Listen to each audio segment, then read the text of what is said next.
చరణ్ చేతిలో ఈ గాయాలకి కారణం ఏందని చాలా మంది కామెంట్లు పెడతానే ఉన్నారు. ఇంతకీ విషయం ఏంటంటే నిన్న ఒక వీడియో అప్లోడ్ చేశాం. మా అబ్బాయికి ఏ అలవాటు లేదనే వీడియో యాజ్ టీచ్ ఎప్పట్లాగానే మార్నింగ్ 7 గంటలకు అప్లోడ్ చేసాము.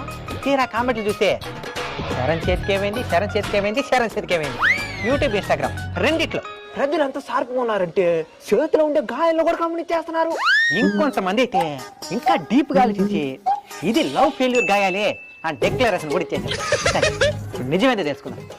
ఏం బా లవ్ ఫెయిల్యూరా? ఎవరైనా నన్ను లవ్ చేస్తేనే కదా ఫెయిల్యూర్ అయ్యేదానికి. అది కూడా నిజమే, కానీ ఇది అమ్మాయి కోసం వారటంతో కోసుకున్న గాయాల మానే ఉండదా? అప్పుడు ఇదేందే వా తేపా, ఇది అర్థం మన మీదకి వచ్చేసి మరి ఉండదా? సరే నిజం చెప్పేద్దాం. చెప్పు కానీ. మా చేతుల మీద ఉండే ఈ గాయాలకి కారణం ఏదంటే మా గ్రామంలో జరిగిన అంకమ్మ తల్లి కొలుపు. ఆ ఉత్సవంలో భాగంగా జాట్లు వేసుకోవడం అనే కార్యక్రమం జరుగుతుంది. మీకు అర్థమయ్యే విధంగా